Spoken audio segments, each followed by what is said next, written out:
اعوذ باللہ من الشیطان الرجیم بسم اللہ الرحمن الرحیم۔ سورہ بقرہ کی 2 آیتیں پڑھ رہا ہوں، آیت نمبر 207، آیت نمبر 208۔ وَمِنَ النَّاسِ مَن يَشْرِي نَفْسَهُ ابْتِغَاءَ مَرْضَاتِ اللَّهِ، اور لوگوں میں کوئی ہے کہ اللہ کی خوشی کی تلاش میں اپنی جان کو بیچ دیتا ہے۔ واللہ رؤوف بالعباد، اور اللہ اپنے بندوں پر نہایت مہربان ہے۔ یا ایہا الذین آمنوا ادخلوا فی السلم کافہ، اے ایمان والو اسلام میں پورے داخل ہو جاؤ۔ وَلَا تَتَّبِعُوا خُطُوَاتِ الشَّيْطَانِ، اور شیطان کے قدموں پر مت چلو۔ إِنَّهُ لَكُمْ عَدُوٌّ مُبِينٌ، وہ تمہارا کھلا ہوا دشمن ہے۔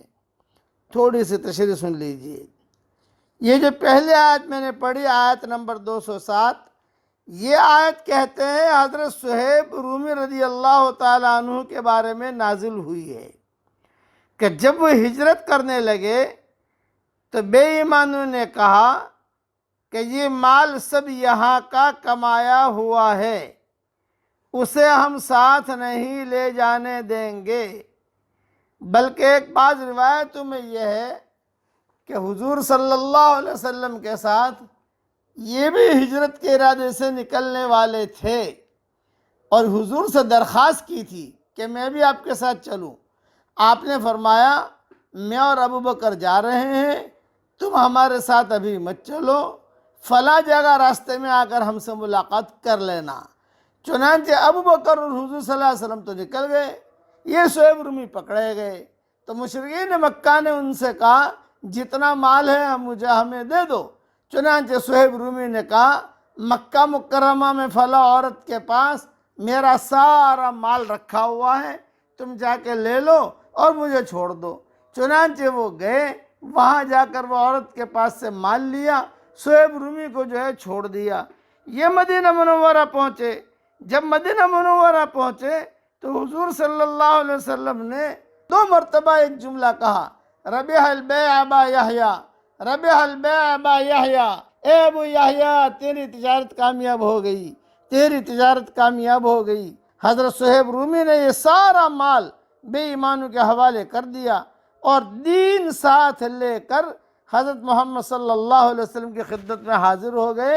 آپ صلی اللہ علیہ وسلم نے سن کر فرمایا صہیب نے نفع بخش تجارت کی ہے، اور 2 مرتبہ فرمایا۔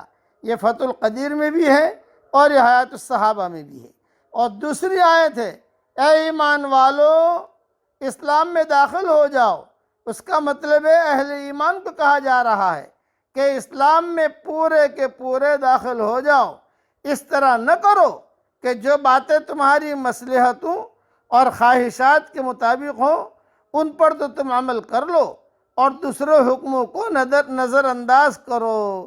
اسی طرح جو دین تم چھوڑ آئے ہو اور اس کی باتیں اسلام میں شامل کرنے کی کوشش مت کرو، بلکہ صرف اسلام کو مکمل طور پر اپناؤ۔ اس سے دین میں بدعات کی بھی نفی کر دی گئی ہے۔ اس لیے اللہ تعالیٰ سے دعا کرو کہ اللہ تعالیٰ ہمیں کامل ایمان دے۔ دعا مانگو میرے ساتھ، اے اللہ ہمیں ایسا ایمان دے کہ اس کے بعد کفر نہ ہو، اور ایسی ہدایت دے کہ اس کے بعد گمراہی نہ ہو، اور ایسی ترقی دے کہ اس کے بعد تنزلی نہ ہو، اور ایسا تیرا قرب دے کہ کبھی بھی تجھ سے دوری نہ ہو۔ اللہ تعالیٰ یہ دعا ہم سب کے لیے قبول فرمائے۔ خلاصہ کلام یہ کہ دین کا کام صرف اللہ کے لیے کرو، کوئی غرض نہ ہو۔ اللہ تعالیٰ دین کا کام اخلاص کے ساتھ کرنے کی ہم سب کو توفیق عطا فرمائے، آمین۔ وآخر دعوانا ان الحمد للہ رب العالمین۔